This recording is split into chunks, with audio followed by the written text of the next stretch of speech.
Commission যার হাতে 2.5 লক্ষ 3 লক্ষ ফৌজ আছে সে এক ওসির বন্দুক বন্দুক থেকে ঘাবড়াবে না? এখানকার সিআরপিএফ ঘাবড়াবে? 2.5 লক্ষ ফৌজ নিয়ে ঘুরে বেড়াচ্ছে, তারা কোথাকার বন্দুক নিয়ে কে বসে আছে না আছে, ডান্ডা নিয়ে কে বসে আছে, তাহলে তাদের মাথা ব্যথা করার সময় কোথায়? সোশ্যাল মিডিয়ায় ছবি দেওয়ার পরেই বিতর্ক তৈরি হয় আর তারপরেই সাসপেন্ড করা হলো কালীঘাট থানার ওসি গৌতম দাসকে। সাসপেন্ড করলো লালবাজার। চেম্বারে অস্ত্র নিয়ে পোস্ট দিয়েছিলেন এবং সেই ছবি সোশ্যাল মিডিয়ায় পোস্ট করেছিলেন কালীঘাট থানার ওসি গৌতম দাস, যেখানে ক্যাপশনে তিনি লিখেছিলেন রেডি ফর নিউ অ্যাসাইনমেন্ট, অর্থাৎ নতুন অ্যাসাইনমেন্টের জন্য তৈরি। কালীঘাট থানার ওসির ছবি পোস্ট করে কমিশনের নালিশও জানায় তৃণমূল। ভোটের আগে কালীঘাট থানার ওসি বদল, গণনার আগে এবার নতুন ওসি। কালীঘাট থানার নতুন ওসি হলেন চামেলি মুখোপাধ্যায়, যিনি উল্টোডাঙ্গা থানার ওসি ছিলেন। সার্ভিস রুল ভাঙার অভিযোগে সাসপেন্ড করা হয়েছে কালীঘাট থানার ওসিকে। এই আগ্নেয়াস্ত্র কি ওকে দেওয়া হয়েছে? উনি কি এই অস্ত্র চালানোর জন্য প্রশিক্ষণ প্রাপ্ত? উপযুক্ত পদক্ষেপ চেয়ে নির্বাচন কমিশনের নালিশ জানিয়েছিল তৃণমূল।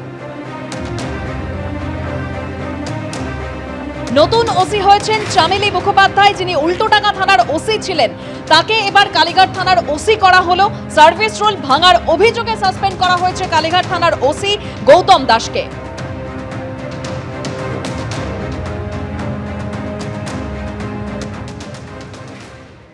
অতি পাকামি করতে গেছেন, ও সাসপেন্ড হয়ে যাওয়া দরকার।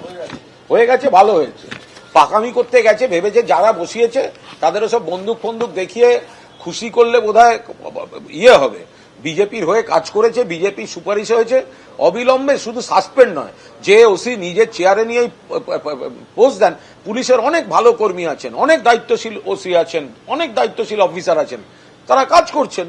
কিন্তু ওই বিজেপি রেকমেন্ডেশনে বসে যারা বন্দুক তাক করে ভাবছেন যে একদম অনেক কিছু এইসব ওই মুজরো সিংহমের এই সমস্ত ছোঁয়াচ লেগেছে, মুজরো সিংহমের ছোঁয়াচ লেগেছে।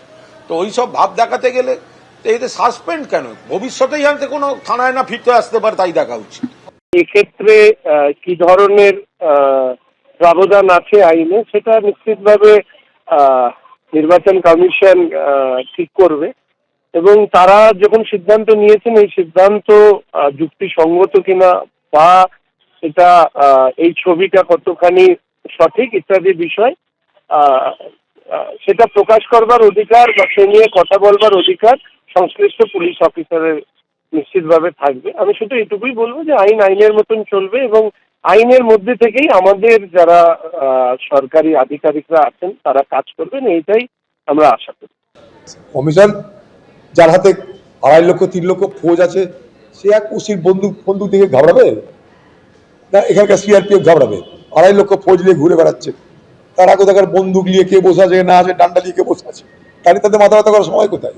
এবিপি আনন্দ, এগিয়ে থাকে, এগিয়ে রাখে।